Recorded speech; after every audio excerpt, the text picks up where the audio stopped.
Britain's royal palaces. Symbols of power.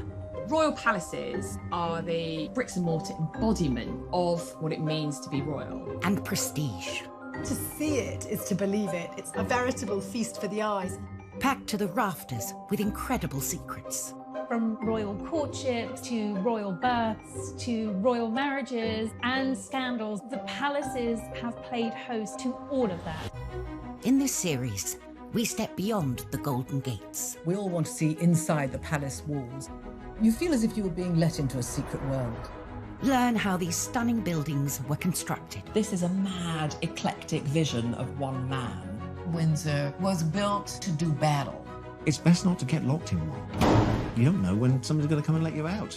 Unveil their spectacular artworks. The royal collection is simply stunning. The story of the tiara is like a spy mystery. We can only imagine how excited the Queen must have been. Delve into their gruesome histories. Frankly, if you're going to cut the head off a king, it's got to be done in a palace. And revisit recent events that have shaped the modern royal family. I could see that his legs were trapped. Camilla was one of the most unpopular women in the country. To see those images of the castle in flames, there was an emotional impact for the nation. This is The Secrets of the Royal Palaces.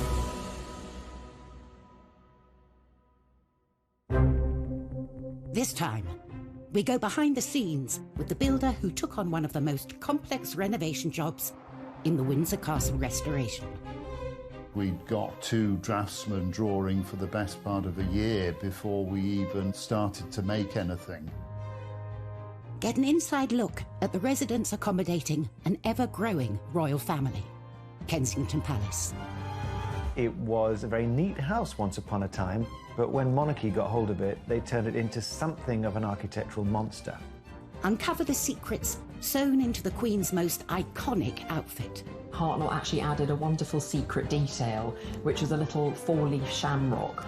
We discover the most bizarre palatial presents the Queen has ever received. She was given a crocodile, and Sir Martin Charteris, her private secretary, had to put it in his bath on Britannia. And we reveal the castle with the 16th century murder mystery that went horribly wrong. It was going to be the perfect crime. Kill Darnley, blow up his house, no one will be any the wiser.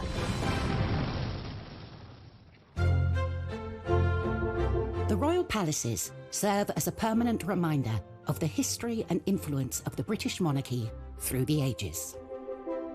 But alongside the grand and ostentatious are those palaces that can often go unnoticed, built to blend in and to be a place for royals to call home. Across Hyde Park, some 2 miles west of Buckingham Palace, lies a remarkable royal housing complex brimming with secrets. Kensington Palace is big and it's old and it's rambling and it's got lots of different apartments and houses there, and it's perfect for the royal family. The Queen's got a lot of cousins and she needs to house them. Royals have occupied Kensington Palace for over 3 centuries, and various generations have extended it to suit their needs. Architecturally, it's a bit of a mess. It's not the kind of unified vision that most palaces aspire to be. It was a very neat house once upon a time, but when monarchy got hold of it, they turned it into something of an architectural monster. Its first royal inhabitants were William and Mary. As a result of the Glorious Revolution of 1688, they'd been invited from the Netherlands to replace the Catholic James II. They needed a new palace, but they needed it built quick and cheap. As a new king and queen, they didn't want to start building with great ostentation a project that would take years when their essential job was to control the nation and persuade them of the quality of their governance. Get it up, get it done, and let's get on with the business of running the country. They bought Nottingham House, a small villa in what was then the suburb of Kensington, and hired the most celebrated architect of the day, Sir Christopher Wren, to transform it into a palace. But Wren wasn't known for speed. His masterpiece, St. Paul's Cathedral, was only halfway through its 35-year building programme. William and Mary wanted their palace in 6 months. Mary wanted a palace to be built around that old house by Christmas. And this was a phenomenal task to ask of Christopher Wren and all his collaborators. It was a bit of a bodge job, really. It was about trying to extend and build on what was already there and do so very, very quickly. With such a tight deadline, the builders cut corners. Kensington is notoriously badly built. It's had a whole series of structural props and failures, and Wren's masons just threw it up too quick. 5 months into the project, these shortcuts led to tragedy. A vault collapsed, crushing a carpenter. And to have someone who's dead because of your design and workmanship, it racked Wren. He was found with his head in his hands in St. Paul's Cathedral. Mary then stepped in and said, "It's my fault." To have a monarch feel responsible for deaths because of your building project is quite extraordinary. Rather pitifully, we know she wrote to William and said, "It showed me the hand of God plainly in it, and I was truly humbled." But there is a ruthless side to every queen, I think, because they were still in the new build by Christmas. It is an astonishing feat to have created a palace in just 6 months. Wren had not only hit his deadline, but also his budget, thanks to a rather unregal building material. It was built in brick, which was sort of unfashionable material at the time. It's quite plain in its architecture. Parts of it just look like a street rather than a palace with, long facades like any London street at the time. It's a bizarre building in many ways. Whilst Kensington Palace is home to young royals like William and Kate and their family, home for the Queen means Windsor. I think probably almost more than anywhere else, it is her home. This is where she's spent a huge amount of her childhood, adolescence, and now it is her haven. But at 11:30 a.m, on the 20th of November 1992, the Queen's lifelong home was thrown into chaos when a small fire started in her private chapel in the northern corner of the castle. Windsor Castle was being rewired, and there was a light which caught one of the heavy curtains and went up in flames immediately. And within minutes, the blaze had taken hold. In total, 225 firefighters were called to the scene, with 36 vehicles battling to save the palace. It could be seen for miles and miles around, and of course it seemed like there was a symbol of the monarchy burning. To see it in flames, I think, did have an emotional impact for many people in the UK. And no one felt that impact more than the Queen herself. The Queen was at Buckingham Palace and she was informed about the fire, and she got to Windsor as soon as she possibly could.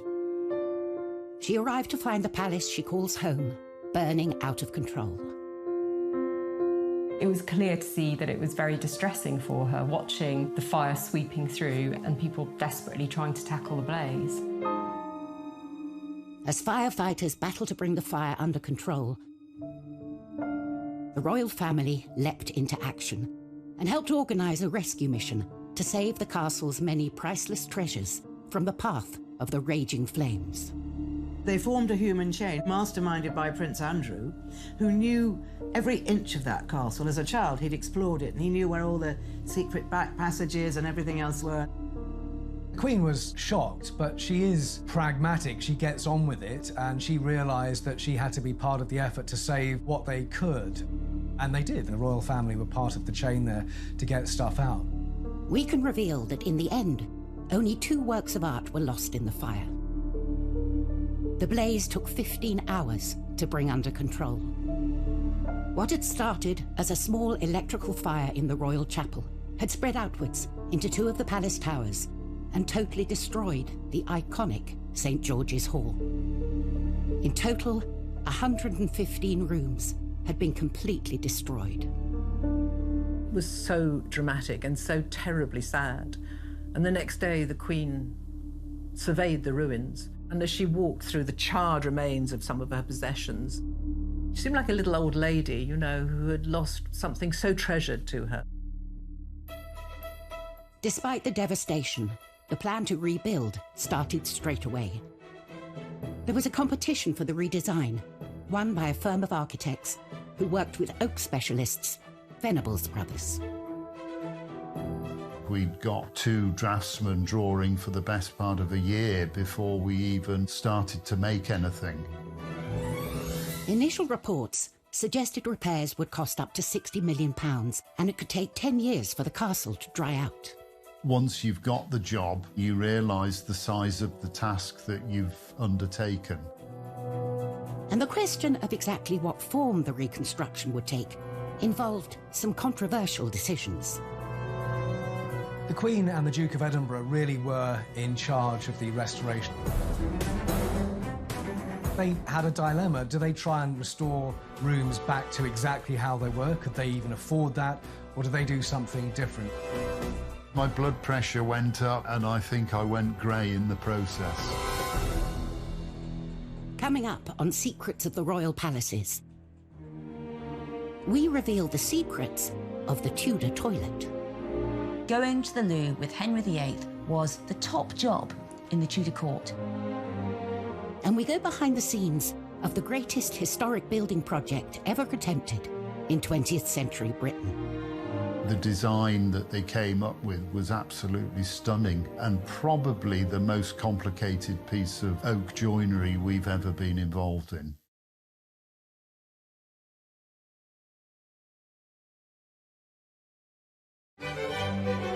Refurbishing royal palaces is a time-honoured tradition as young royals set up their homes.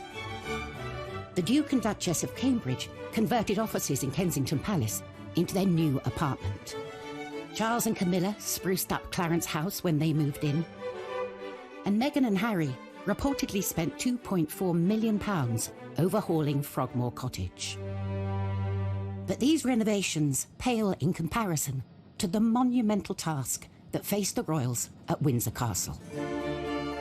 In November 1992, a devastating fire ripped through Windsor Castle, destroying more than 100 rooms. From the ashes came a radical plan to rebuild the castle, a plan the royal family would personally take charge of.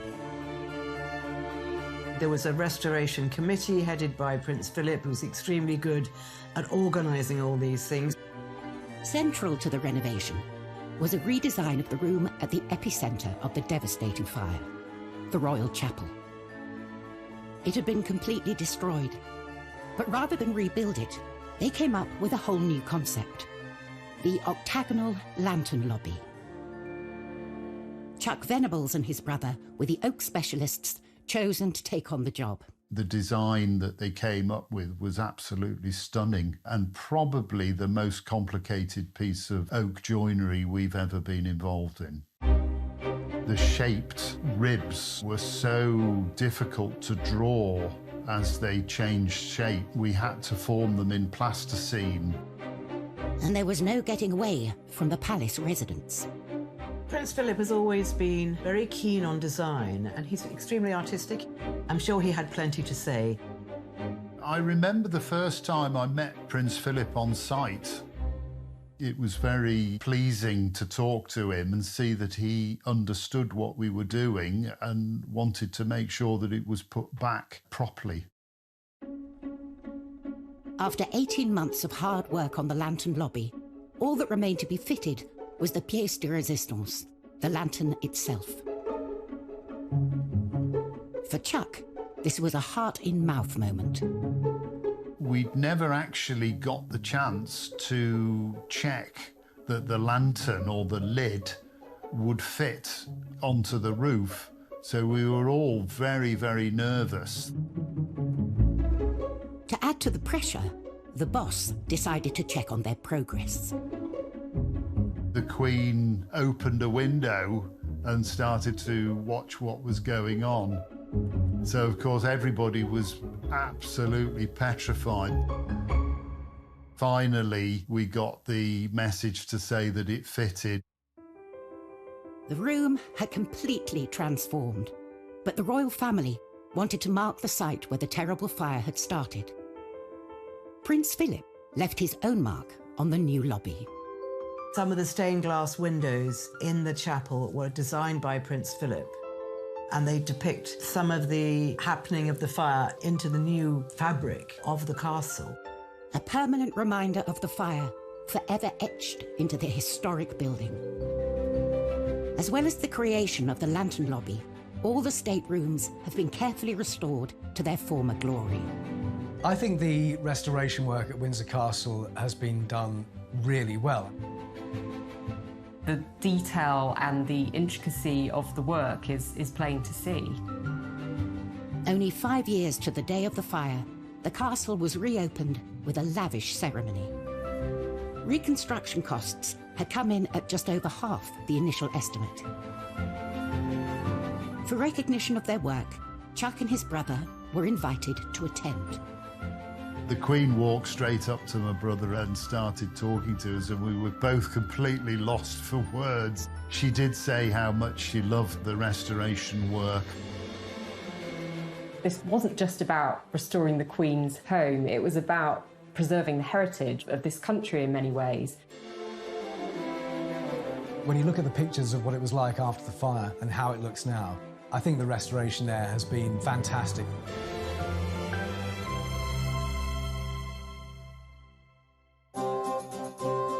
From the glitz and showmanship of a palace stateroom to the rather less glamorous, but no less essential, palace toilet.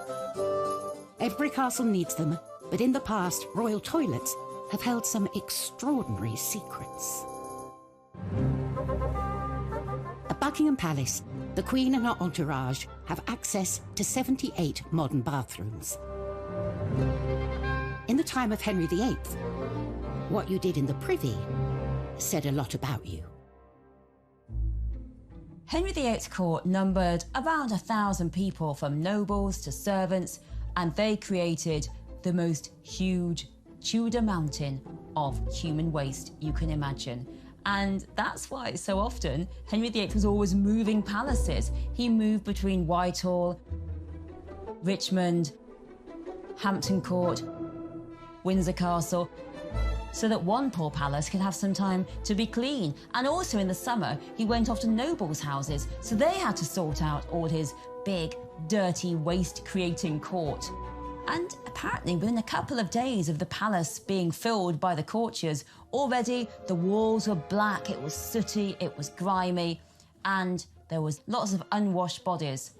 But the worst of all was the human waste. Let's face it, Henry VIII, he liked those giant royal banquets every night, those Tudor meat feasts, and next morning it was one massive rush for the Tudor loo, and it was often called the Great Easement. And there was a real hierarchy of the toilet at Henry VIII's court. For the poor people, they had a group toilet. 14 or so people going to the loo together, and it was a bit like sitting together on a tube train, and all the waste fell into the moat, so it wasn't really very hygienic. The worst job of all was the royal gong scourer, or the royal toilet cleaner, all day long cleaning up toilets. The next one was the aristocracy, the nobles. They used private lavatories. At the top was Henry himself, who had a velvet box that travelled with him. And when Henry used his royal box, he was attended by what was known as the groom of the stool to help him onto the loo, and also any ablutions that might be needed while Henry was using the toilet. This job got more and more difficult as Henry got more and more fat and gouty and ill. Every man wanted to be the groom of the stool because you got to talk to the king one-to-one in his intimate moment, and you could tell him what your family wanted in terms of money. So going to the loo with Henry VIII was the top job in the Tudor court. Lucky, lucky you. Henry VIII's vast appetite for food was matched by his appetite for ostentatious palaces, and he wasn't the only one. King George I was out to impress with his extravagant interior design decisions. Kensington Palace was created by Sir Christopher Wren by extending and redesigning Nottingham House. It was done on a budget and in a hurry. From outside, it looks unremarkable, but within its walls lies another world. Once inside, you must think, so this is what it is. This only reveals itself to those privileged enough to come inside. It is a hidden labyrinth of diverse and, on occasion, wonderful rooms. These extraordinary interiors came about during the reign of King George I. Finding Kensington very agreeable, George decided against a dramatic remodelling. Instead, he opted to create the illusion of grandeur through some clever painting.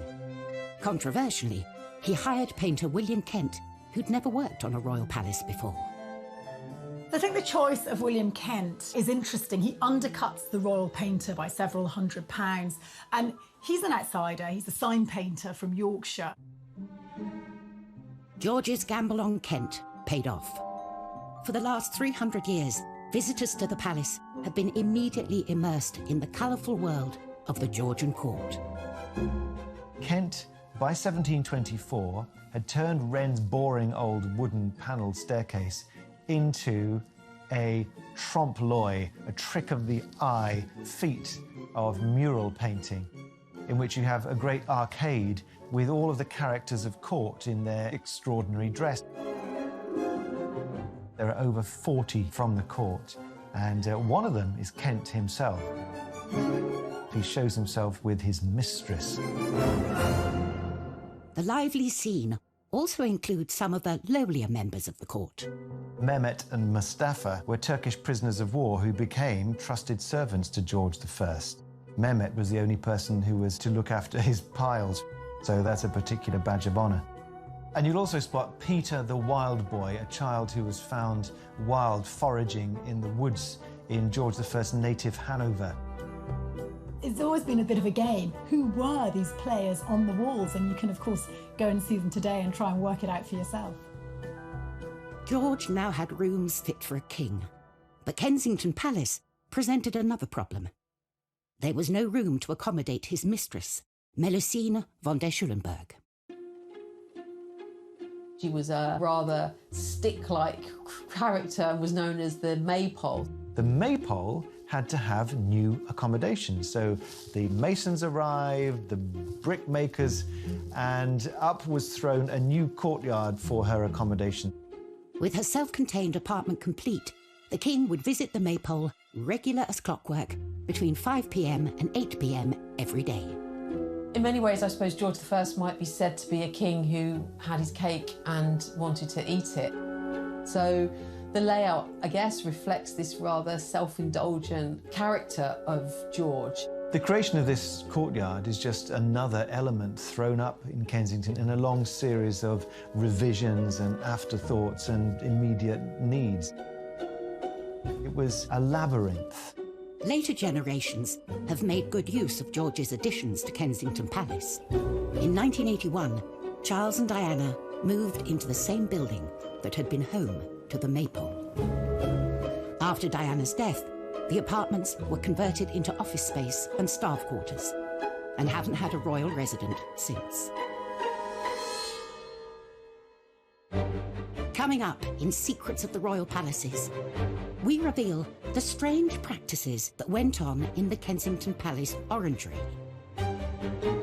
Queen Anne ended up using it as the place where she performed the age-old practice of touching for the Queen's evil.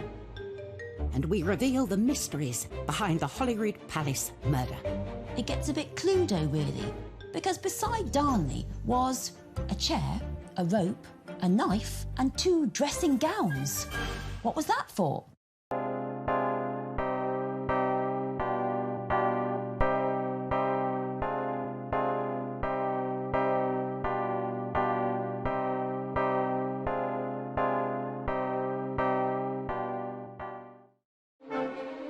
Since the reign of Queen Victoria, Buckingham Palace has been the monarch's HQ, a symbol of the prestige of royalty. But that celebrated reputation was brought into question when one particular monarch moved in. Victoria's promiscuous son Bertie is known to have accommodated dozens of mistresses during his time at Buckingham Palace. So, Edward VII, he was Mr. Mistress. Let's put it that way. There was mistress after mistress. He was known as Edward the Caresser because there were so many of them. And in Europe, well, that's when Bertie indulged himself with courtesans and the best ladies of the night. There is in Paris a special chair he used. It's the weirdest looking thing you can imagine. You used to look at it thinking, how on earth did he use that? It was because, by this point, he was hugely fat. So he basically used this chair for him to sit on and at least one lady beside him, probably two. They had to do all the work and he just sat there. The Playboy Prince of Wales became king in 1901 and took up his position at the grand and sophisticated Buckingham Palace. I think a lot of people hoped that when Bertie came to the throne, he'd stop it with all the girls and finally focus on his long-suffering wife, Queen Alexandra. But that wasn't the case. He just carried on with the mistresses, and one he particularly wouldn't let go of was Mrs. Alice Keppel. And what a coincidence, because she is actually the great-grandmother of Camilla, Duchess of Cornwall. Well, certainly Alice Keppel was a very successful mistress to Edward VII. He was always devoted to her, even though there were other ladies around. And the king had a very short reign because he was pretty old and pretty ill when he came to the throne. And when he was finally dying, Alice was brought to his deathbed. I mean, unimaginable. Apparently the Queen allowed this. The deathbed at Buckingham Palace should be so dignified, so solemn. And Alice gets hysterical, shouting, "What's going to become of me? Me!" and gets hustled away because of all the hysteria. I think the biggest rebellion Edward VII could ever make against Victoria and her vision of the moral monarchy was to have his mistress at his deathbed in Buckingham Palace. Buckingham Palace, like many others, belongs to the Crown, passed on from one monarch to the next. With so many palaces to their name, it's up to the monarch to decide who lives in them. There's one palace that's proved incredibly popular with the family and houses more royals within its walls than any other. Kensington Palace. For over 300 years, it's been something of a royal housing estate. Kensington Palace is one of the most populated palaces and also one of the most popular palaces with the royals. You've got the Cambridges, the Department 1A, Princess Eugenie and her husband Jack Brooks back there, and the Gloucesters. I mean, the royals are very much packed in to Kensington Palace. It's like a little royal village in the centre of Kensington. Over the centuries, the palace has been altered to accommodate the extended royal family. But its most impressive building wasn't built for a royal. Its purpose was to grow fruit trees in. The orangery was commissioned by Queen Anne in 1704. It was all about housing her exotic plants, in particular her citrus trees. She was very worried that they were going to get frostbite. But, you know, being a queen, she didn't just stick up a greenhouse. Anne instructed that her orangery should be both functional and beautiful. What she managed to achieve there was something harmonious, beautifully organised, very clearly functional, purposeful. It had ducts made of brick underneath the floor so that hot air would be swept in and would allow these oranges and citrus to grow throughout the winter. The interior had fine plasterwork, the exterior very beautifully modelled brickworks. It's a building designed to be seen. Costs for the orangery more than doubled during construction. Inside, elaborate decorations were created by celebrated woodcarver Grinling Gibbons. To see it is to believe it. It's absolutely delightful. It's a veritable feast for the eyes. So lovely was Queen Anne's new orangery that she found it too good to use only for gardening. She ended up using it as a ballroom and also as the place where she performed the age-old practice of touching for the Queen's evil. the Queen's evil was a name given to a disease called scrofula, which affects the lymph glands, and you have a swollen neck. That's the main symptom. And it's thought that it could be cured by contact with monarchs, because they are gods appointed on earth. The Orangery presented the perfect location for Anne to meet with the sick without inviting them into her home. You can actually go present yourself with your ailment, and she would, heal you, make you better, simply by being a queen and touching you. The Hanoverian monarchs that followed Anne had little interest in curing the sick. They turned the Orangery into a party venue, which it still is to this day, with the likes of Simon Cowell hosting star-studded parties and hotel heiress Nicky Hilton holding her wedding reception there. The Palace Orangery is as fashionable as it ever was.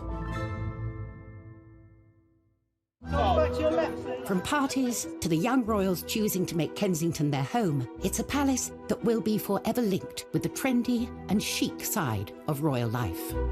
But for other royal palaces, their reputations have been forged out of dark and sinister secrets. Holyrood Palace in Edinburgh is stained by the turbulent reign of Mary Queen of Scots.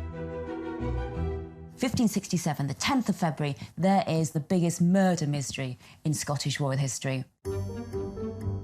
Central to this whodunit is Lord Darnley, Mary's deceitful and often estranged second husband. Lord Darnley is recuperating from an illness, possibly syphilis. He's in a house just by the city walls, and late one night there was a massive explosion.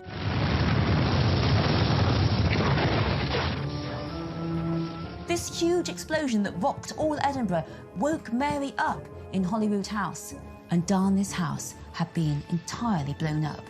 It was going to be the perfect crime. Kill Darnley, blow up his house, no one will be any the wiser. But Darnley managed to escape.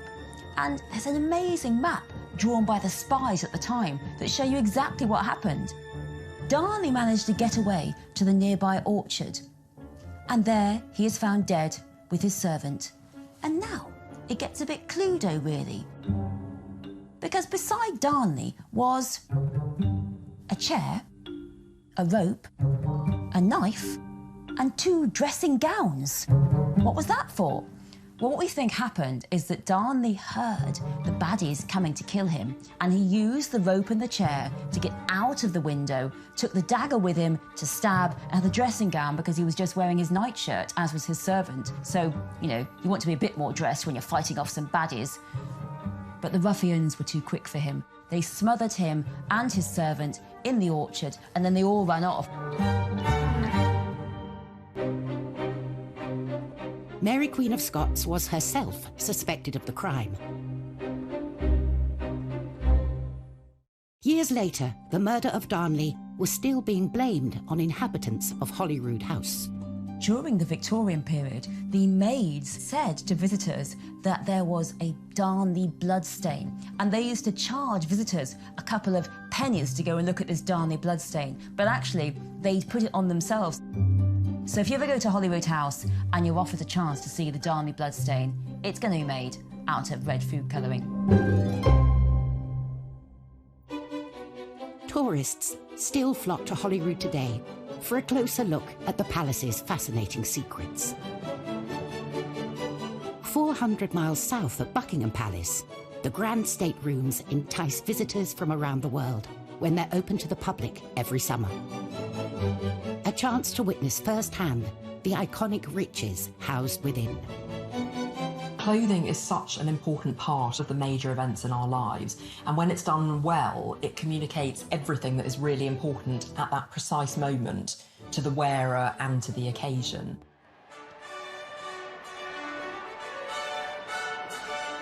The 2nd of June, 1953. Elizabeth II's coronation.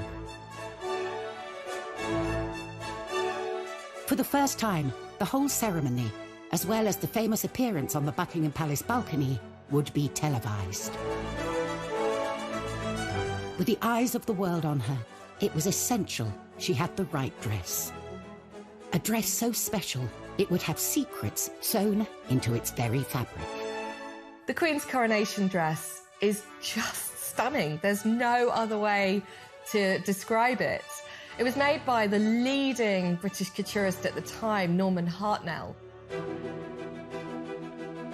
Elizabeth knew this dress would go down in history, and she proved a very hands-on client.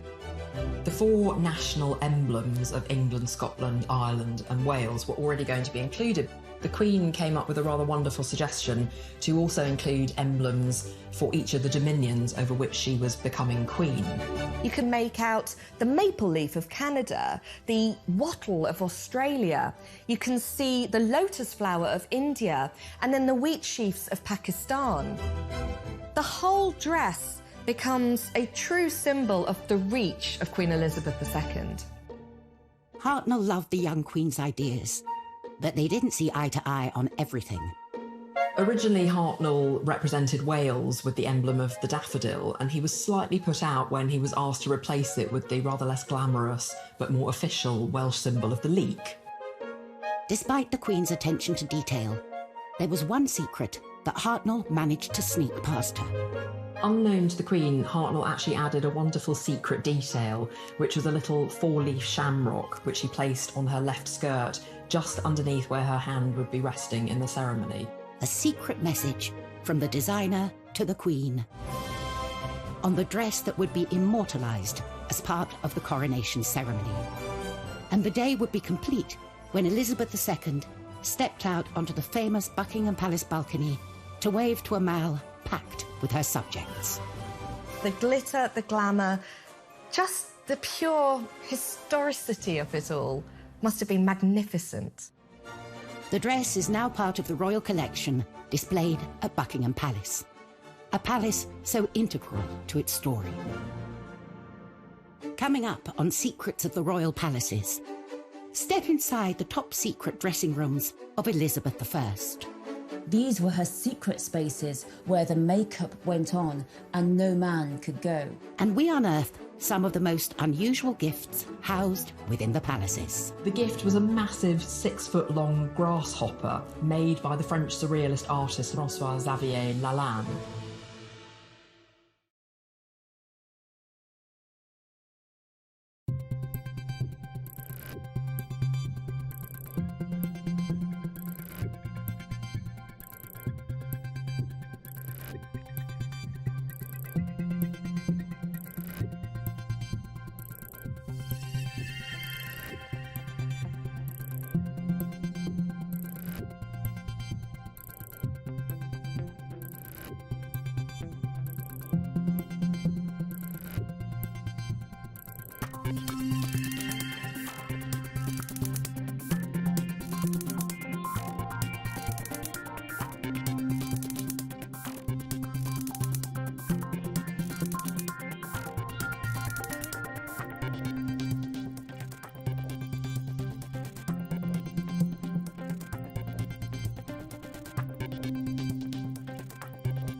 Throughout history, Royal palaces have been the site of official ceremonies and royal duties.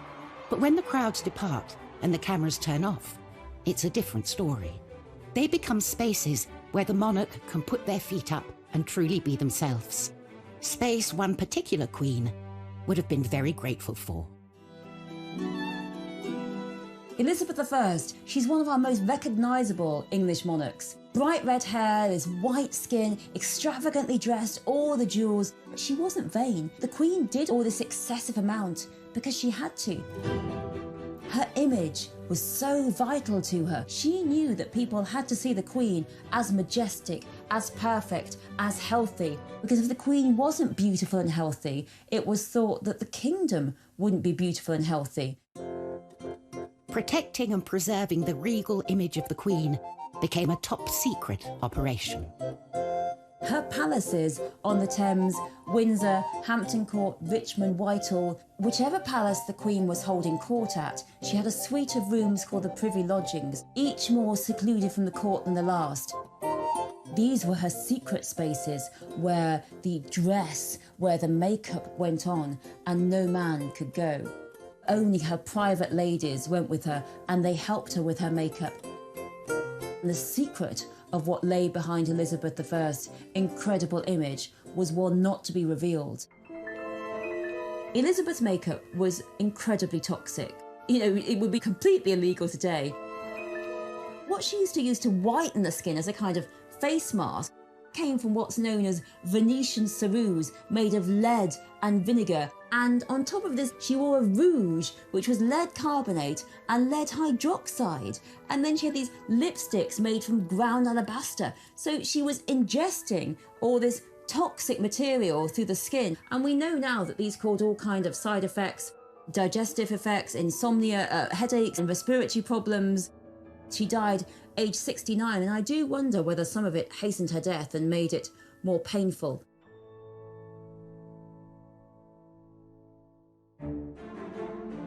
Whilst monarchs through the ages have felt the pressure and politics of keeping up with royal expectations, it's certainly a job that comes with some impressive perks. Gifts are part and parcel of being a royal.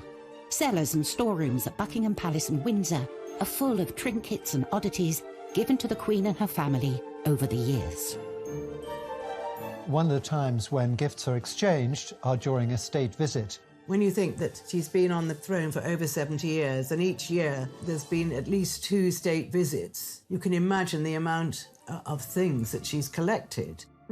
A treasure trove of wonderful and sometimes weird gifts. Over the years, the Queen has received some really bizarre gifts, from 500 tins of pineapple to horse semen, which was probably quite ideal for someone who is interested in breeding horses. She's also been given a whole host of exotic animals. One occasion she was given a crocodile, and Sir Martin Charteris, her private secretary, had to put it in his bath on Britannia.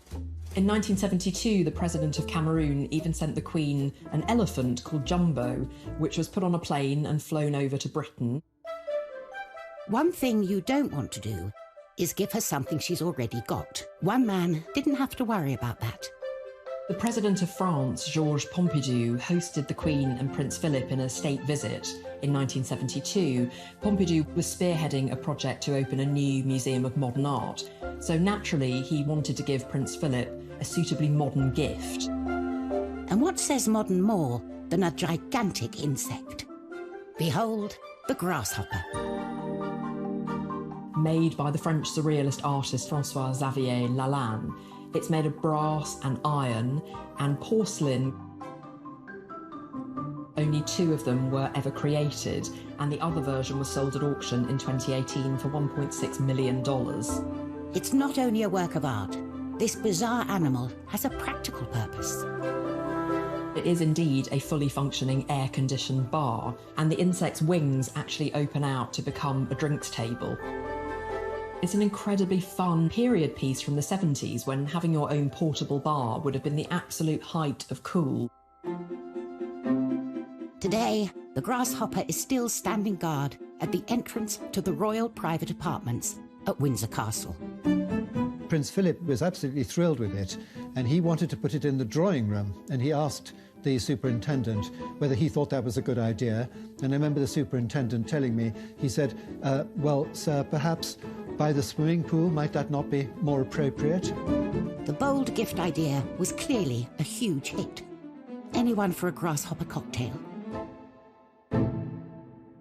Next time, we go inside Holyrood to reveal the true story of Mary, Queen of Scots. The plays, the films that have been made about her extraordinary life, it's personified in that northwest tower. We uncover a royal fake that could be worth a fortune. What if the Queen's copy was actually worth £50 million? And a case of history repeating itself at Buckingham Palace. It was around 30 years before that Harry was seen on the balcony doing exactly the same thing to his cousin, Princess Beatrice.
This time, we go behind the scenes with the builder who took on one of the most complex renovation jobs in the Windsor Castle restoration.